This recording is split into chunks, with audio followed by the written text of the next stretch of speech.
Welcome back to That Rugby podcast run by the Sports Booth. G'day, g'day. Husey, after a week, a massive week of rugby. Massive week. A lot has gone on, obviously. Women's Rugby World Cup, Yep. Autumn Nations Series, and today some award nominees announced and not announced, Yes, which yes. we'll go over. I know there's one big one that immediately had me scratching my head, and I know had you scratching. Yeah, Had me heartbroken, Yeah. soulless. There was a pit in my stomach and it was Yeah. empty, and I was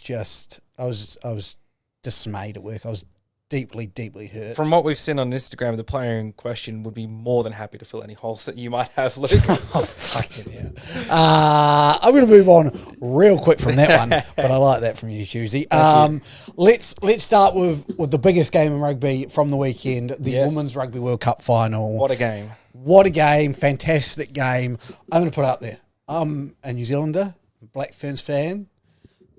If the English don't get a red card, they win that game. Yeah. I want that said first and Yeah. foremost. That English team is incredible. Yeah, they Absolutely are. fantastic. However, saying that, circumstantial. Part of being a great team is not making mistakes like that. It is and exactly not it. doing stupid shit that gets you red carded, like running headlong into another player, using your head as a battering ram. It's been out of the game for a little bit. Yeah. So yeah, and look, that's part of being. It's part of these games about winning these finals. It's what we criticize the Wallabies for constantly is discipline, because you might have the most talented players, but if you can't keep them on the field, then what's the point? I will go back to my favorite quote about sports that I've ever heard from Mike Tomlin, which is your greatest ability is availability, right? If you're not on that field, it doesn't matter how good you are. Yep. And I mean, it was a clear red. There was no argument about it. It was not an intentionally dirty play. Yeah. But again, it's one of those talking points that had a massive impact on the results. Dare I say not the most controversial call of the weekend. Definitely not. But again, it was it was an interest, like that English team again are so structured, Yeah. so well built.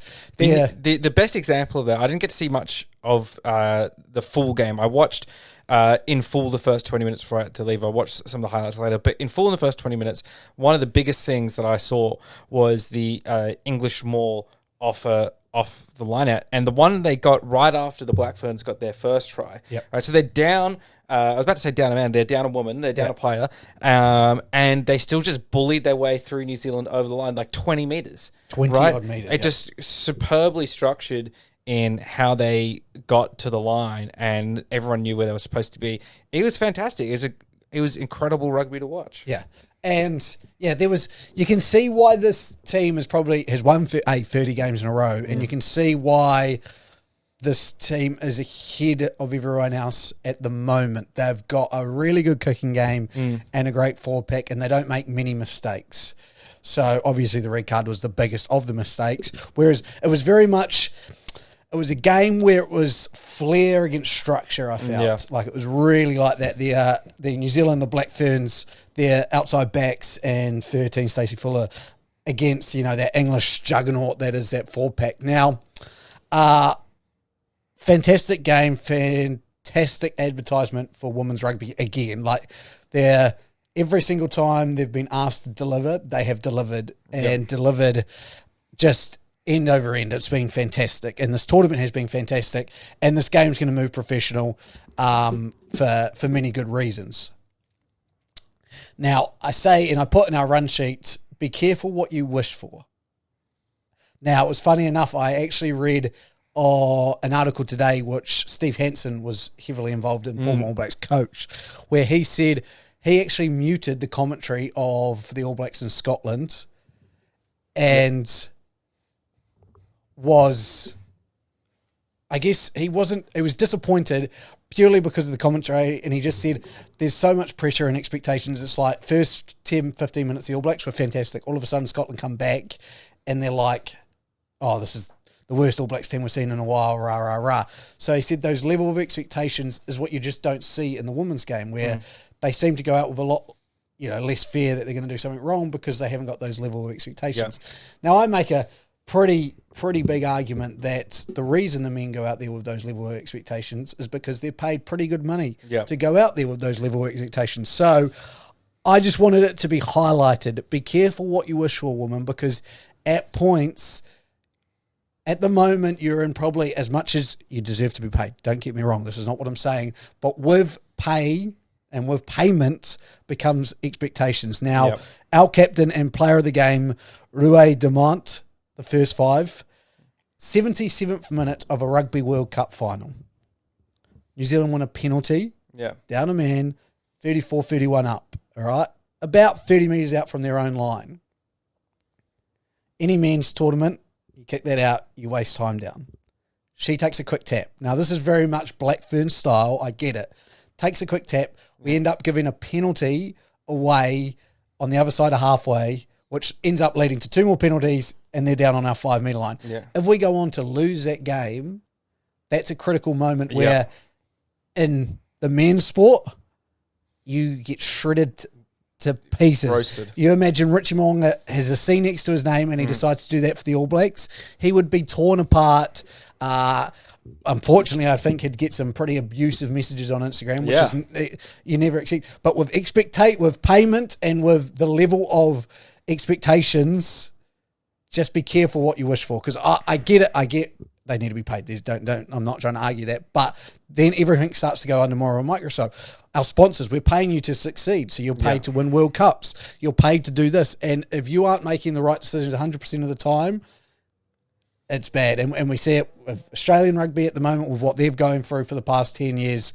It's just, be careful what you wish for because everything will be scrutinised. You watch that English line-out will be scrutinised for the next, two-ish years, 3 years until they get to the World Cup where they had an opportunity. Their maul had been working so well. Don't know why they didn't go to the back, but again. So I just go, as much as it's not scrutinised, if that was the English men's team in a World Cup final and they lose a line out at the front when your maul's been so dominant, it would be heavily scrutinised by the media. So I just, I see what Hanson was saying where it was like, the women seem to play with a bit more freedom. It's because they aren't there yet. Like, I'm sure in those first few years of professionalism in rugby when, they didn't have journalists breathing down your neck, it wasn't that bad. Well, even in the last 20 years, right? And I know we like to put it on social media and things like that. One of the funniest things I love seeing online is a lot of older people will come out, this generation's all about now, everything needs to be now. The reason this generation is like that is because the older generations put things in there to make us expect those things, right? When we were growing up, we didn't choose to be like, I want everything now. That was what was put in front of us. Of course, the younger generations have adapted that. And it's the same in the news media, right? Everyone wants their quick headlines now. They want their big headlines. They want lots of clicks. The reason they want that is because they've been taught to want that, right? So there's no patience for journalism or anything like that anymore. There's no journalistic integrity or anything like that. It's just get the story out there as fast as possible. If there's mistakes, who gives a shit, right? We can put a retraction later. No one's going to read it anyway, but we'll still get the ad clicks and whatnot. So with that has come much more intense media scrutiny because you need to be putting more news out there. So you need to be looking at more things to post about, right? And so where, 20 years ago, a brain-headed decision, sure, you get some criticism over it, wouldn't get anywhere near the level of criticism you get nowadays. And that's media and that's sports betting. It's those two things combined. Because everyone, with the rise of how much sports betting there is now and the ease of access to it, everyone's got a punt on every part of the game. So you miss a kick, you've cost someone money, right? And that's not your fault, right? You're just playing the game. But to them, it is your fault because you've cost them money. So I get what you're saying about the pay. I think the pay leading to increased scrutiny. I think the pay is a symptom. I think the cause is more eyes on the game rather than necessarily money. I think they both contribute to each other. The more that we get paid, the more people will probably watch them because they'll play at a higher standard and they'll still get paid more, and it'll be a bit of a cycle. But I think as more eyes get on the game, more expectations will be on these teams. Right now, the Wallaroos, I think, had a really good tournament. Obviously didn't make it to the final, but they got as far as they got, and everyone was pretty positive about the whole thing. I didn't see a whole heap. I did see a number of media articles about it. I didn't see a whole heap of scrutiny. Like, yeah, these girls played well. They did well to get as far as they got. And I think that's really where, like, sports media sort of needs to get back to in the men's game as well. Like, far out, like, at the end of the day, like, we've had such a great example this year from Michael Hooper, one of the leading figures of the game, of how that pressure can affect you. And you need to just remember at the end of the day, these are all just people. They're all just people going out there and playing. And to dip in the NRL world, in the last 2 weeks, we've seen a couple of really big stories as the Rugby League World Cup's going on. First one that comes to mind is where Harry Grant said some rugby league players are better off being on the tools, and everyone immediately criticised him. Oh, he's on $700,000 a year. How can he say that? First of all, again, it's an example of the media scrutiny. He didn't say that about himself. He said some of the blokes that are on 50 to 60K deals or $1,000 a week training trials would be making better money on the tools and probably have less physical injury. And that's what he's saying needs to change. He wasn't talking about himself getting a pay rise. He was doing his job as being an NRL Players Association representative and talking for the lower level players, which make up the majority of the player base. The star players are very few and far between, and they're the ones that always get talked about, and their pay as well. But most players are on, to be frank, fuck all money, right? So we saw that's a great example there. And so he's in the middle of a Rugby World Cup tournament is getting torn to shreds about that when he's gone out there and put himself on the line for other players. That's not the biggest issue, but again, you can just see how easily someone's words can be taken away and how that can affect them. Other one is obviously now with Samoa making the World Cup Grand Final. There's huge talks about Origin eligibility and everything like that. And so many comments about these players only love Samoa. They don't love Samoa and Australia. They shouldn't do Origin, this, that, and the other. And it's just like, far out, guys. Like, it's just rugby league that they're playing. Like, it's a game at the end of the day. It's there for entertainment. And you're just tearing these poor blokes to shred about it. These young guys, right, early 20s. Right, Stephen Crichton's 22, right? Tearing these young guys to shreds over what, at the end of the day, is nothing that's majorly important. And we see that in rugby as well, right? With the, if we're looking at our results this week, we had Australia losing to Italy, and we had the All Blacks struggling against Scotland, managed to get over the line. And it's just been wave after wave of criticism, and you're right. What you said is the expectations are higher in the men's game. They absolutely are, but it's to the point now that, instead of celebrating a historic achievement from Italy and being like, look how far these Italians have come, it's how shit are the Wallabies. Like, these players should be ashamed.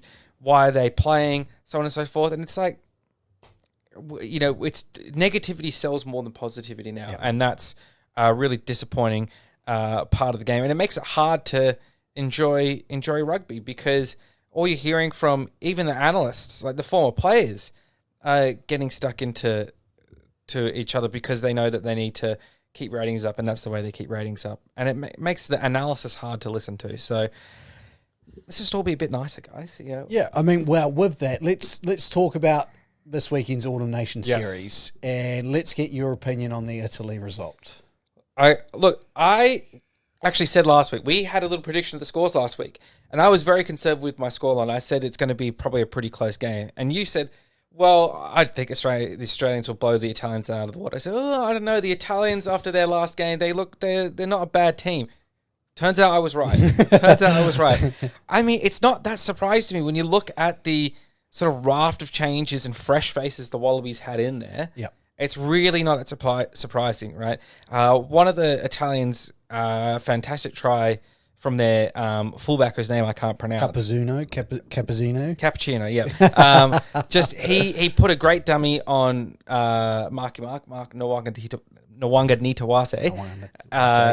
And that's something that against probably a more veteran winger, probably would have got taken out there, right? And that's stuff that comes through experience. Ben Donaldson missing the kick at the end of the game. Young kid, at the end of his first Wallabies game, has to make a conversion to win it. I'm not that surprised that he missed it. It's a bit like, they're young guys, they're learning. Is it disappointing? For sure it is. But again though, the Italians are coming along, and that's great. That's what we want for World Rugby. We want teams to be more competitive. However, that is not to say that I'm not entirely without criticism, right? Yep. There definitely needs to be. I mean, look, that's a game that we should have won, right? And I think there's been some articles about that where the Wallabies sort of went into that game with probably a little bit too much confidence and a little bit less structure than they should have had. Maybe too many changes, maybe too much viewing the Italy game like a test against a much lower grade side rather than a Six Nations team. Look, disappointed with the result, but we live and learn. I'm more disappointed by the France result than that one, because that French game we could have won and legitimately should have won, right? And against a very good team who's now on like a 12-game win streak or something like that, beating every top 10 team, right? That's a game that we could have won and we should have won, and I'm more disappointed by that result than I am by the Italy result. I guess, if you take it from your point of view like that, a game where you played up to France's level versus a game where you played down to Italy's level, and they got the better of you, obviously, in both times. But, your performance against France was better, quite clearly, than your performance against Italy. And then to be let down by one moment at the end, it's like, that's sort of classic Wallabies. Whereas the Italian game, we put ourselves into a position to win at the end, but we missed the kick, right? And but it's both results are disappointing. But the French one I look at and I say that shows the potential that we have as a team, but it also shows exactly all the problems that we have and why we've lost 20 Bledisloes in a row or whatever it is. Like it just highlights the same old issues. And I mean there's talk, and probably rightfully so, about Dave Rennie's head coaching security. I mean, I can't see him being moved on before the World Cup, but I mean, I think bar winning the World Cup, I don't think he'll be coaching beyond that. Yeah, it's really tough because I don't think Dave Rennie's done a bad job. Yeah. But we're in a results-driven business. Yeah. And this is, with those expectations, it's another one where we go, the expectations are that Dave Rennie's going to get these Wallabies to a winning result. And they look good against England in that series. They look good in one of the All Blacks games in the Rugby Championships. They've had their moments, but consistency and discipline, two really key words in international rugby that are letting you and your Wallabies team down.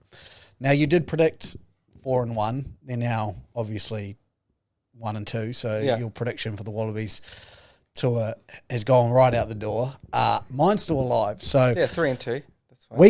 We as an Anzac supporter here, as an Anzac speaker, we can come back from this, and your Wallabies can make a statement against Ireland. I think a lot is going to be made of this Italian result if the next two results don't go your way. Yeah. If you win the next two games, no one's going to think about that Italian game. It's going to be, we beat the number one team in the world. So it's a massive game. I would say as well, if the Wales result doesn't go our way, more so than the Ireland one. If the Ireland one doesn't go our way, I don't think it'll be that bad unless it's something spectacularly bad. However, if we lose to Wales and we come out of this tour 1-4, that's pretty bad. Yeah, that's where a lot of chat is, especially losing to Italy and then losing to Wales, especially after the All Blacks put on a shellacking of Wales as well. I get that Wales just beat Argentina. I know, but I'm just saying we look at New Zealand as our measuring stick right here in Australia. The teams that New Zealand played and beat, that's what we've got to be trying to do and things like that.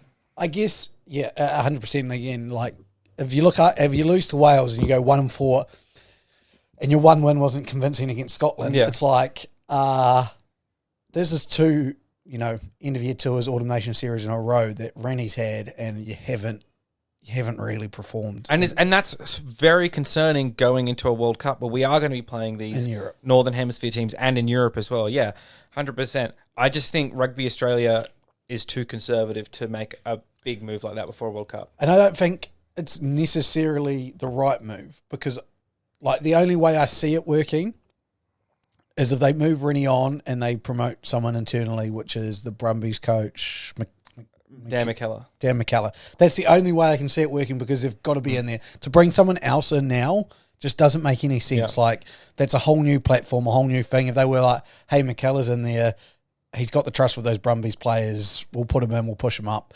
I don't see it happening unless something goes absolutely wrong. But then again, the Black Ferns, to back off their performance, 7 months ago, Wayne Smith took over after the Black Ferns ran for all their issues. They went to Europe at the end of last year, got their absolute pants pulled down by England and France. So it's not outside of the realm of possibilities for a coach who could do that, but I just don't know if it's the right move in the men's game where you've got so many good teams at the moment. Yeah. I mean, look, the only thing that lends a little bit more to that as well is that Dan McKellar is not he's not going to be the Brumbies coach next year, so he's not having to worry about Super Rugby. So they could, pull him in as full-time Wallabies coach. However, if it's going to happen, it's going to happen at the end of this Autumn Nation series, right? That's the only time it can happen. If Rennie isn't moved on, then I don't think he's moved on at all because you need that time. Then you've got nearly a full 12 months.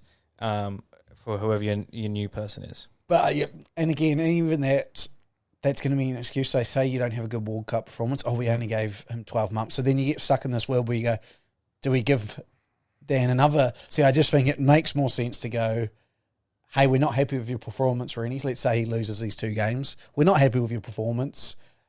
You've got 12 months to show us and you'll have this World Cup. You do something at the World Cup and we'll think about it. Yeah. What do you reckon is, because let's be honest, unless he wins a World Cup or a Bledisloe next year, even a Bledisloe I don't think holds him to that spot. Unless he wins the World Cup, I don't think holds him there. So what do you see, what would you like as a Wallabies fan to see happen to that head coaching position if Rennie was to be moved on at the end of next World Cup? I don't know if this is me being a one-eyed Waratahs supporter, but I'd love to see what Darren Coleman could do with that. Because everywhere he's gone, he's had success. He's built programs back up. I mean, we saw what he did in 1 year with the Waratahs, right? A complete turnaround from not winning a single game to back into the finals, right? And with potential to and competing against the top teams, big results against the Crusaders, right? Took the Hurricanes all the way to the end and things like that as well. And just, I'd love to see what he does with the Waratahs this year as well. But he went to America. He had success there with the LA Galatinis, I think they're called. He had success with Gordon as well. He's a winner. He's won championships, and he's won them recently, right? And that's, I think, with Rennie. Rennie, he won with the Chiefs, right? But it was a fair bit before he was Wallabies head coach. So 7-8 maybe? Or was it 14-15? No, I think it was 15. With the Chiefs. No, it was like 2013 or something, wasn't it? I don't know. But it was a little bit before he was the Wallabies coach. So Coleman's won championships recently. He's done a good turnaround on the Waratahs, and that's what we need. Is we need someone to do a bit of a renovation job on the Wallabies, right? Yeah.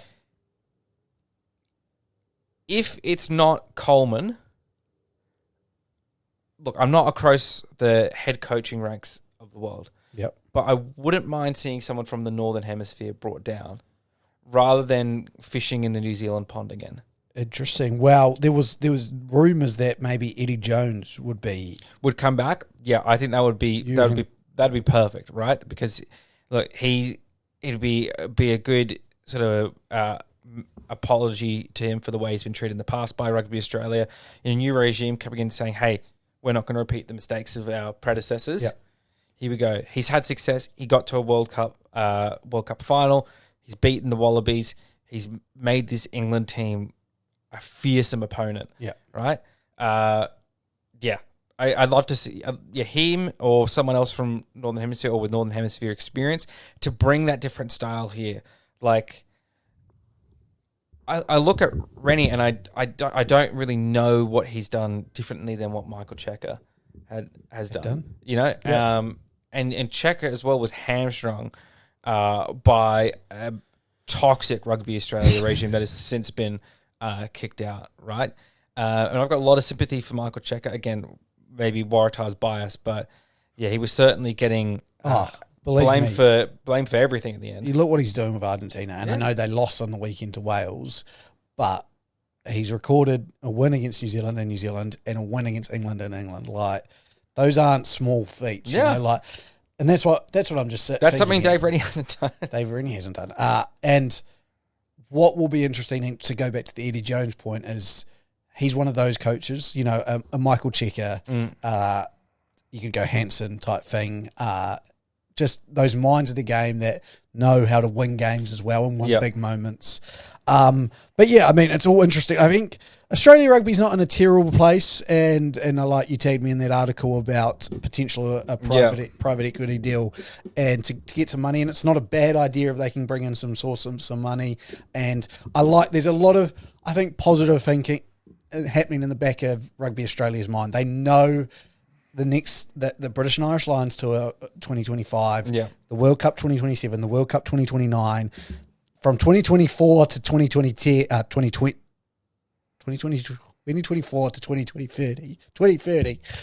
Fuck. 2024 to 2030 is a golden era that they need to get right with how they develop this game. And I think 100%. Yeah, I don't think it's need to be and make a change, but I think whoever that, even if it's Eddie Jones and they go, Eddie Jones, we sign you at the end of the next World Cup to take us to that 2027 World Cup, and at somewhere along that point, maybe 2 years in, we're going to find your predecessor and go, your successor, sorry, not and go put them into as an assistant coach, and then after that World Cup, when you retire, we put them in. There's no... The Tim Sheens, Benji Marshall. Exactly. There's no fear. Master and apprentice. There's no fear. We're not going to get rid of you. Darth Sidious, Darth Vader. We're not going to get rid of you. There's no fear with that. Like, obviously, we're going to be watching your performance and we'll have these KPIs that we expect you to hit, but we're not going to be getting rid of you before that World Cup. You've got that time to build a winning team. I think it's such an underutilized thing in coaching. But I guess it's to do with the age of coaches and things as well. And yeah, I don't know. I do like the sound of that idea. I mean, you look, the All Blacks have done it for. It went Henry, Hansen, Foster. Fuck, there you go. And that was free, bang, bang, bang, all from the same cloth. Exactly how they wanted it. Talking about the All Black coaches, the All Blacks were winning at Scotland. Job done. We'll just move pretty quickly on to that one. It was a bit of a nervous. Watch in the morning when I got up and watched it again. Bum clencher that one. But they got the job done, which is fantastic.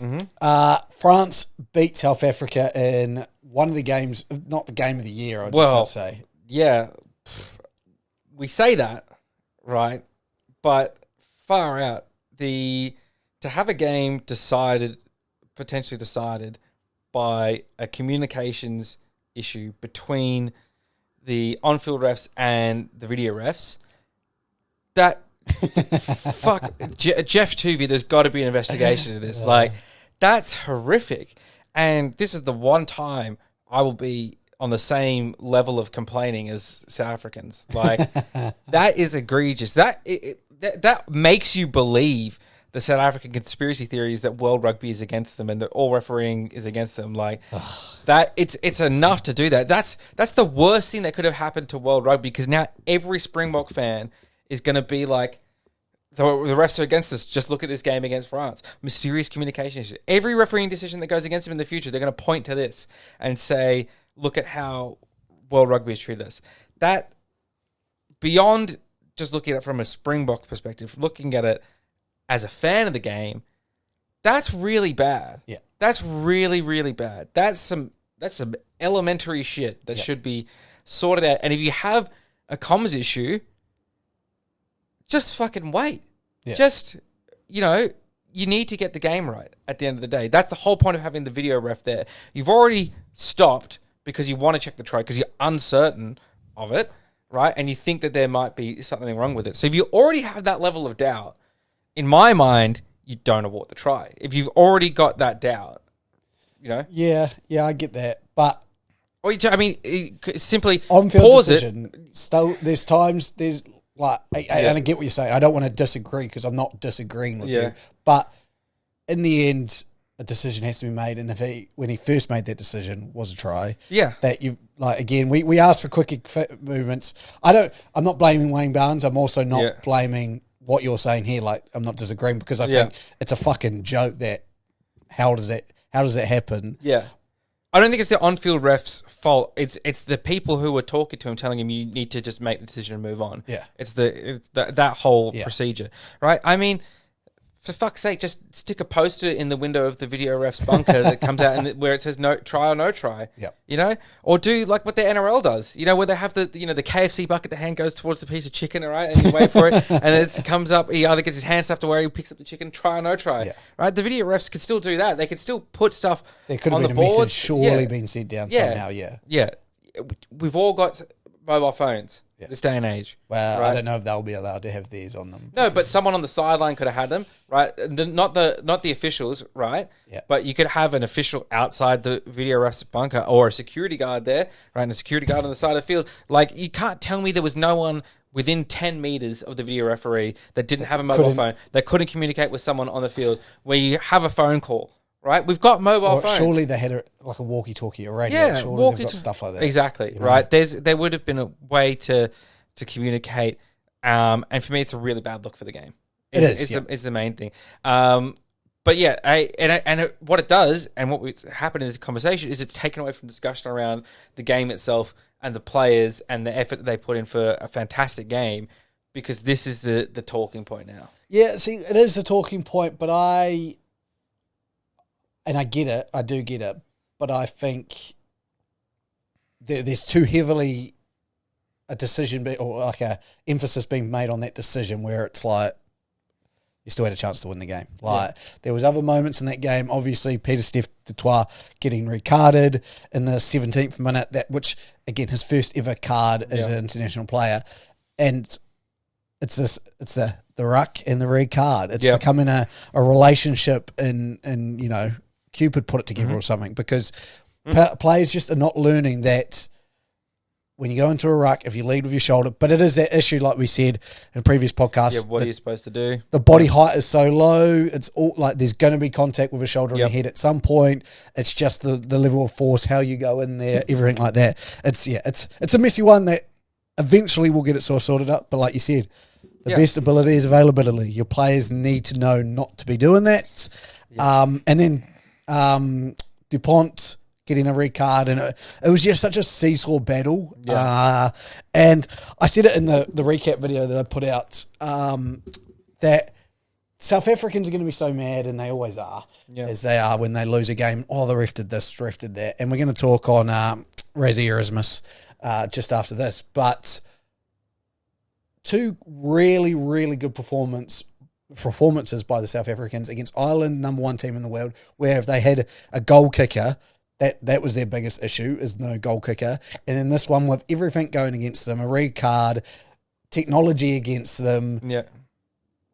They lost by 4 points. Like, you know, like they in a game in France, if I'm South Africa, I'm like, hey, we lost that game. Who gives a fuck? Yeah. We'll come back here and we'll do it on the World Cup stage and a semi-final, quarter-final, and no one's going to remember this game. Yeah.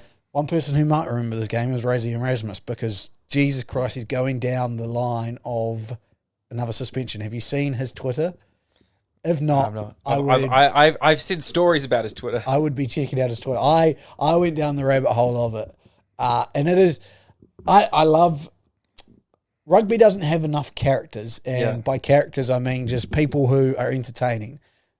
Erasmus is entertaining. I give him that. I love his character in rugby, but he epitomises every South African fan. Like, if there was ever a head of rugby to be so South African, it's Rassie Erasmus. Like, his every single little thing, oh, this happened, oh, that happened. And it's like, honestly, it looks like he's got drunk, jumped on Twitter and just reviewed the game to the world. Now, it's made for fantastic entertainment for me, and I'm sure he'll have so many South African fans on his sides. Yeah. But at one point or another, you've got to be able to accept the loss and go, hey, this game doesn't matter. The next year it does. And if this happens next year, then kick up a fuss. But he's going right down the line of getting another suspension. And I just don't want to see that. Like, the ref, like Wayne Barnes, I thought had a pretty damn good game for how messy it was again. and how he handled himself. And refs just don't deserve that. Like, it's just, it's one of those things. Again, expectations leads to this, which leads to criticism, which then leads to problems. And it's just like, be careful what you wish for. Yeah, I'm just looking at some of his stuff now. His last tweet is just like, if it's the classic, like, feel free to block or mute me if you don't agree with my tweets, but don't use me for clickbait articles. Yeah. Look, he just has videos of moments of the game. And a lot of his videos, I don't want to say, because he's not wrong. Like, there's a moment there, Gal Fikau, the centre, comes in from the side, is offside, could be a penalty blown. But he's stopped, like, or played a video for a 0.5 second of a moment where Wayne Barnes maybe didn't make the right decision. These referees have moments like that for 80-odd minutes. Like, it's a half a second. It's a second that you've decided to focus on. And decisions go both ways. France were not heavily advantaged other than the TMO incident so much with the refs' decisions in that game. So I just go, sometimes you've just got to accept that, not a loss that you're not good enough, but that these things happen and it's a way of life. Yeah, no team is perfect. Wayne Barnes is the most famous referee in New Zealand for all the wrong reasons. And if we can take 10 years to get over something, I think, for a game that doesn't actually mean a hell of a lot, Razzie can get over this eventually. Eventually. I'll give him a year. It'd take it. A couple other highlights from the round of rugby. Yep. Wales beat Argentina. We've mentioned that before, but that was quite a surprise after the way they got beaten by New Zealand. They tackled at a 92% tackle rate. Wales made 190 odd tackles. God. Very, very good defensive showing after the the All Blacks performance. And then England and Ireland get comfortable wins against lesser opponents. Man, Fiji could be a force if they fucking knew how to stay disciplined. They're worse than you, like 2 yellow cards and a red. It's just like, Fijians deliver big hits. But seriously, just keep it between, here and there and we're good. Like they need to learn that at some point. Availability is the best ability, is it not? Husey, have you got a star of the week for us this week? Star of the week. Look, just from watching the highlights of the, I don't want to call him cappuccino, but it's Ange Cappuccino. Cappuccino? Yeah. I can't pronounce his name. I don't want to do him the insult of getting his name wrong. I'm going to look it up. Capuzzo. Capuzzo, that's that one. Okay. Ange Capuzzo, yeah. Ange Capuzzo.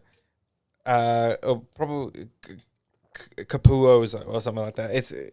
But the fullback for Italy, right? What a game. What a game. Far out. Like, for me, the moment was the dummy on Marky Mark. Like, it just showed, France and Italy got that little bit of flair to them, a little bit of just like Salt Bay. Yeah, just a little bit, they'll just make a decision there that other teams probably wouldn't make, right? And that's probably why Marky Mark went for the outside man, because he thought this guy's going to pass it here, but he just had the self-belief in himself to just go for it. He's only 23 as well. Yeah. Other than that, and this might lead into our next talking point, but Artie Savia had another solid showing that at this point it's almost just becoming routine for him how well he's playing. Not well enough to get nominated for World Player of the Year, though, World Rugby. Shit! God damn. You said at the start, just be nicer to people. I can't be nice to World Rugby when they screw me.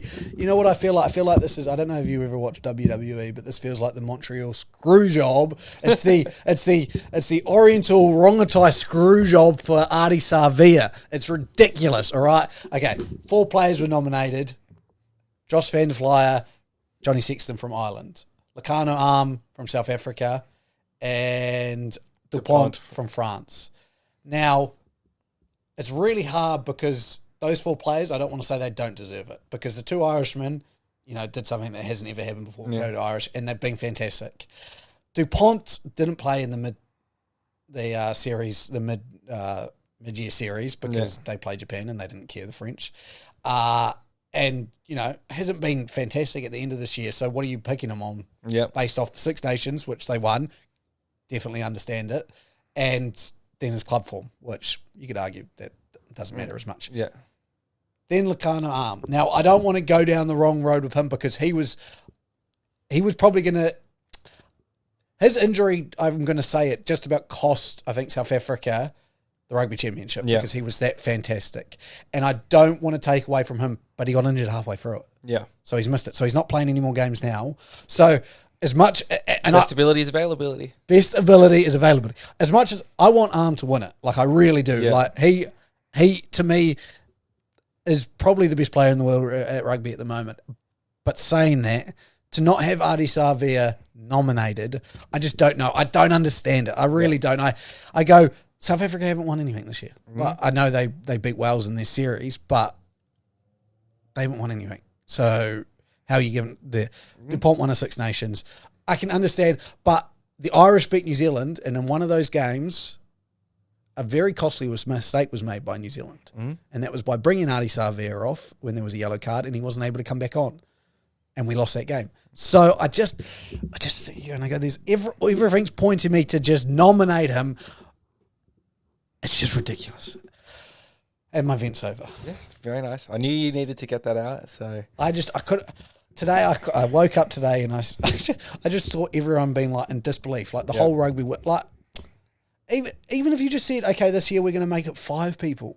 I don't mind if he didn't win it, but just nominate it. Like, I hope he goes out against England and puts on the greatest performance ever and just makes everyone look back and go, what the fuck? Now, I'm going to say this. I am doing a 100 to 1 like the NFL do for rugby players for the year of 2022. I'll be sending the list to Husey before I finalise it so he can make sure I'm not being biased. Michael Hipper, number 1, of course. I can tell you Ardie Savea is going to be in the top 4. I can already tell you that. So, I don't know. World Rugby, explain it to me. I'm going to tag you in this, in my rant, and I'm going to ask you just for an explanation. I don't want to know, if you can give me a good explanation about why Ardie Savea has not been nominated, I'll get it. I'll take it. But it's like, if you're nominating Arm, why are you not nominating Karevi? Because in the games he played, he was fantastic. Are we doing this, World Rugby? Are we doing this? Are we doing this? Okay. I've got to relax. Let's move on to the fun chapter, all right? One TikTok comment. Luke's here like... Yeah, I'm standing up for him like he's about to walk through that door and take you in his arms. Yeah, and carry me to World Rugby Player of the Year glory that he'll have. One day, I actually think... You could pull off an all-black dress, I reckon, to be his arm candy for the World Rugby. Oh, yeah, I'd look good in all-black dress. Yeah. Maybe, I don't know. Last week, we did our... Yeah, we had some fun last week. We did our fictional forward packs, just a bit of fun. It's a bit of fun, guys. You know, it's sport at the end of the day. We like having a bit of fun. Yeah, it's just a hobby, rugby. It's just a hobby. It's just a hobby, guys. That's an in-joke. None of our listeners will care. They won't, but hey. Fictional character backlines for this week. Yeah, so we'll why don't we, before we get into our backlines, you've posted, I believe, somewhere, our, I don't know if you still have it, but our fictional front rows, or fictional forward packs, I should say. We've only got them in... They're only video form. Yeah, only video form. I haven't made them because I'm going to make the whole teams go. Yeah, but... I can remember mine, so don't even worry. Okay, well, we'll list yours off. The Thing, Iron Man, or 1, The Thing, 2, Iron Man, 3, Snorlax, 4, Mr. Incredible, 5, Groot, 6, Hulk, 7, 4, 8, Moana, Maui. Yep. Sorry, not Moana. Okay. For mine, number 1 was Juggernaut. Number 2 was Wolverine. Number 3 was the Mountain from Game of Thrones. Number 4 was also Mr. Fantastic. I couldn't disagree with that one. Number 5 was Ant-Man. Number 6 was Thanos. Number Superman. 7 was Superman. And number 8 was Captain America. Yep. Right. So now we've got to go with our fictional backlines to complement these. So... If you would like to go first. Yeah, Hughesy's seen mine because it's in the run sheet, but I haven't heard of Hughesy's yet. But I'm going to explain my decisions for my choices. Robin, the number 9, I just thought, little small darting around character. It was between him and Dash from Mr. Incredibles. Oh, yeah. I was thinking the two, but I just felt Dash had probably too much speed and was a bit too all over the place. He's a bit raw. Yeah, I don't think he'd be able to focus and hit passes it consistently. Robin, that guy that you just want kind of be the background character, but to set everyone else up. 10, I stole this one for you, no lies. Hawkeye, pinpoint, won't miss a kick, love it. 11, Flash, easy. Can't go wrong with that. On the wing. 12, I was like, inspiration. I looked for it and I found Ma'anonu. Yeah. So I said, okay, what's Ma'anonu in Superman character or a fictional character? And I said, well, there's this recent superhero. Yeah. Now I took Maui because he was obviously voiced by The Rock, but I went one better. I went Black Adam and said, hey, it is The Rock. I just watched that movie as well. Great movie. I enjoyed it. I thoroughly enjoyed it as well. 13 is Batman for me. I thought just a dependable centre, quiet, very Conrad Smith-like. I went for the Ma'anonu Conrad Smith centre pairing. 14, Quicksilver, another speedster. And 15, we'll have no trouble with the high balls. It is Spider-Man. Yeah, very nice. I enjoy those. I enjoy those a lot. And I'm going to read my sort of counter team here. So I've tried as best I can to not have any of the players in your fictional backline so that we can have our contrast. And because you did take Hawkeye from me, I did steal Hawkeye. That forced me into a different thing. So my number 9, now this is a bit of a left of field one, is the Green Lantern, right? Okay. With that ring, right? Yep. Whenever he's box kicking, he doesn't need forwards in front of him. He just puts up a barrier, box kick over that. Perfect ball placement every time with his ring. Right, as well, he's got speed, he's got invulnerability. Never need to worry about a forward putting a big hit on him. The only thing I'm worried about is he may let you down at moments, just like the movie did. Yeah, just like Ryan Reynolds did. Yeah. Well, the thing about Robin is that he might get murdered. Just like right, number 10. Now you went Hawkeye. So I was like, well, I'm going to just go DC's version of Hawkeye, the Green Arrow. And then I've already got, in my 9 and 10, I've got a great pairing. I've got the Green Gang. Green Lantern, Green Arrow. Right? So I've already got the marketing sorted for that as well. But just like Hawkeye, never going to miss a shot. As well, though, has survived on a desert island, has got a bit more toughness than Hawkeye as well. Number 11, you took the Flash. I thought, all right, I'm going to go the Flash, but harder hitting, a bit more ruthless. Don't know if you've seen the series The Boys, but I'm going A-Train. Oh, yeah. Someone that literally exploded someone by running over them, Fair enough. Fastest man on the planet, right? Josh Adokar style, right? So A-Train. The Flash, but more ruthless, right? Go on. Harder hitting. Number 12, right? Now, the centers were hard for me because I've already picked Superman. And we discussed last week how Superman would be a good center. Yeah. So I cast my mind around my fictional universe knowledge of characters, right? And I came up with a center pairing I am quite a fan of. Number 12, Homelander from The Boys. I was like, A-Train, Homelander, they've already got some chemistry good as combo, well. Yeah. And then, see some inside balls coming to A-Train as he hits. So Homelander's got speed, he's got power, and he can fly, right? 13, I've gone Omni-Man from the Amazon Prime series Invincible. Well, I haven't seen this one. I don't know if you've seen Omni-Man. He's played by J.K. Simmons. Yep. He's got a killer mustache, and he's just basically Superman if Superman ripped people in half. He takes his own son and runs him through a train full of people and kills all the people on the train to teach him a lesson about how little human life matters. I think that's an excellent quality for your 13 to have, to just be so disrespectful of your opposition's life and things, to just run over the top of them. So I do love that moustache. I've really gone for some bastardry in my backline. Yeah, you're a bit of a prick. Yeah. Number 14, though, I redeem it a bit with I've gone Shazam. So also from the Black Adam universe. Yep. Very, very fast. We've seen him in the movie. His name is literally Shazam. Like, you know, he's got the lightning bolt on him and everything. But he's also got a bit of strength as well, right? So he's not just speed, he's got power too.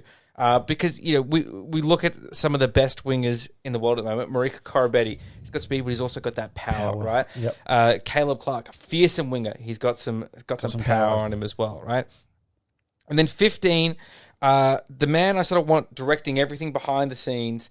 You need a hero at 15. Now, Spider-Man, he gets dusted. he's unreliable, right? You look at his points in the movies, he's letting everyone down, right? In the latest Spider-Man movie, he sets off a multiversal chain of events that nearly destroys everyone and makes everyone forget about him. And that's going to be his performance in this game. He's going to have a forgettable one.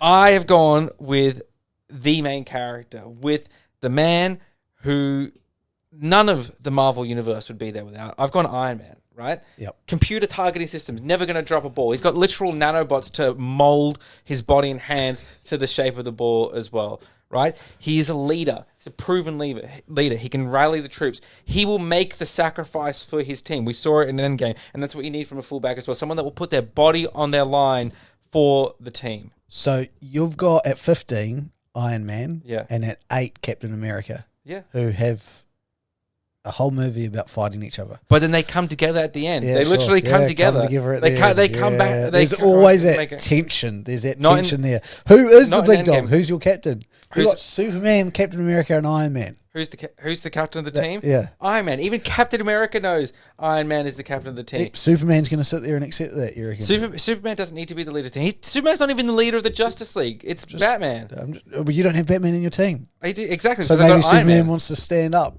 Your captain's going to be your fullback. Interesting choice. Yeah, I know. Iron Man. But that's how much I believe in his leadership qualities.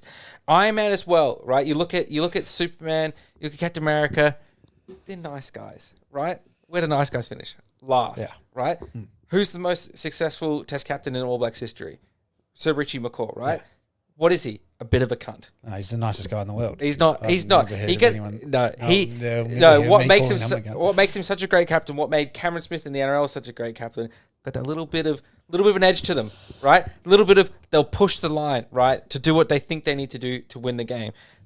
Your issue with Batman as captain? Well, I don't have Batman as captain. Well, your issue as Batman, Captain America, Superman as captain. They've all got a code. They've all got a line. Oh, I've got my captain would be Thor. Your captain would be Thor. Are you kidding me? He's a god. He's a legitimate god.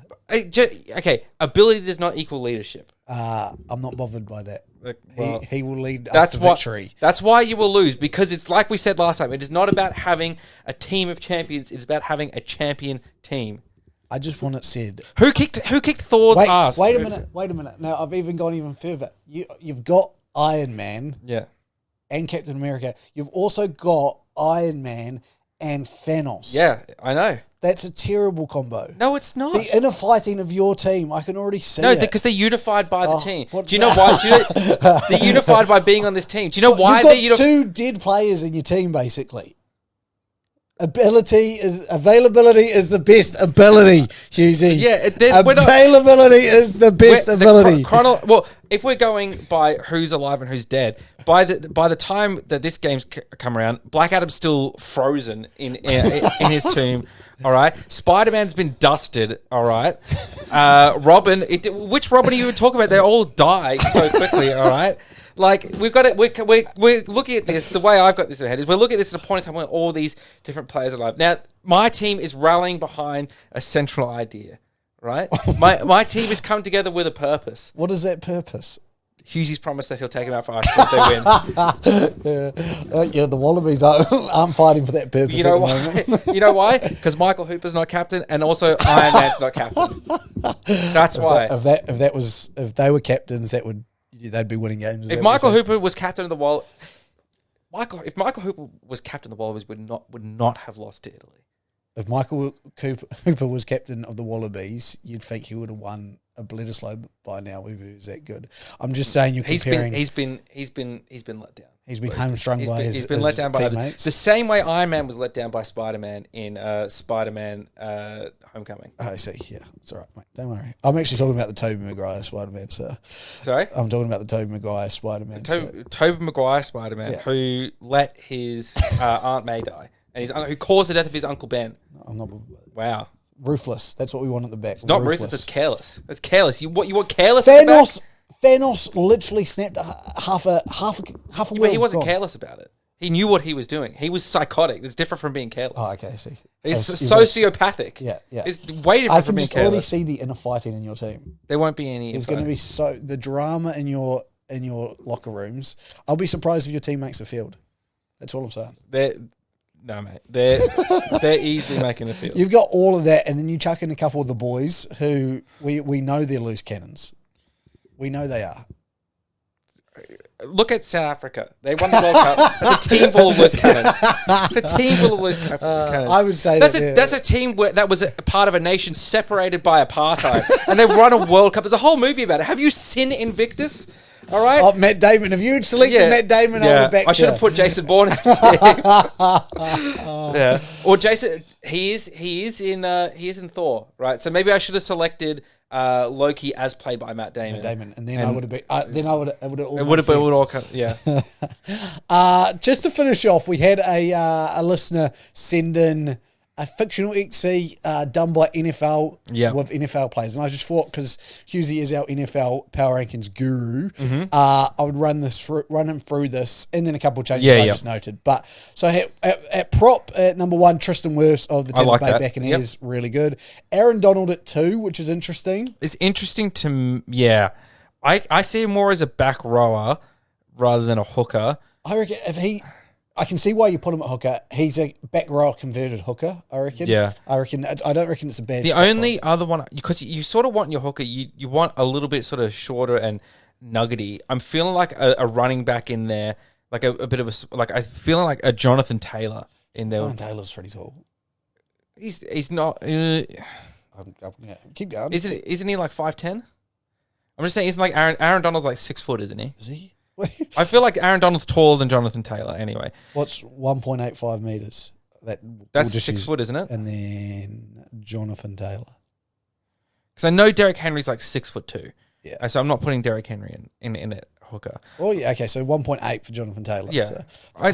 5 centimeters. But anyway, yeah, I just feel like I'm a bit iffy on Aaron Donald. I feel like I want someone a bit shorter, a bit more nuggety in there. Look, Jonathan Taylor was just an example, but like a short, nuggety running back. If he was still playing, I could see like a Maurice Jones-Drew as a really good hooker with those fucking powerful thighs as well. LaDainian Tomlinson, he's got good throwing ability as well. That's another part that you need a hooker. So, but I don't mind Aaron Donald there. Honestly, I don't mind him there. Laramie Tunsil, obviously. All right, I would say Quentin Nelson would be my pick over him there. Yeah, I like that. And this is where I get a bit interested. Kelly Campbell and JJ Watt as the locks. Now, they're tall players, but I would go, and I've put there wide receivers who are tall. So Julio Jones and Mike Evans. I actually feel like some tight ends could go in there. You could definitely do that. You could get an Eben Itzbeth type mold. I just went with the athletic of those two. You could just chuck them up. You could, 100%. But that's why I feel like the tight end, you get the best of both worlds. Like, I don't know. Jimmy Graham, Jimmy Graham style tight end. Yeah. At 6, he's gone George Kittle. See, I don't agree. We'll read out the full back row and then we'll 6 George Kittle, 7 Von Miller, 8 Travis Kelce. Right, so we need to do some work here, right? So Von Miller needs to go to 6. Yep. Sack off George Kittle. 7, you put TJ Watt in, obviously, because ball thief, turnover extraordinaire. Like, you need to put him in there. 8, I don't know if I would go Travis Kelce at 8. What are your thoughts on 8? Yeah, I don't know if I would. It's not a bad 8. Yeah. Like, I think he could do the job. I think a running back probably suits into 8. Yeah, you could. You reckon Derrick Henry there? I liked him at 13. He's got Derrick Henry at 13, and I just thought that was that's a good spot for him. Good spot for him. Who's another decent running back? Actually, I think let's move Derrick Henry into 8. Yeah, because we can move Christian McCaffrey into 13. Yeah, that's a good one. And then 9, he's got Russell Wilson. Now, I had a good one here, Kyler Murray. Yeah, at the moment, Kyler Murray would be a little better than Russell Wilson. Yeah. I'm still not probably terribly happy with either of those on current form.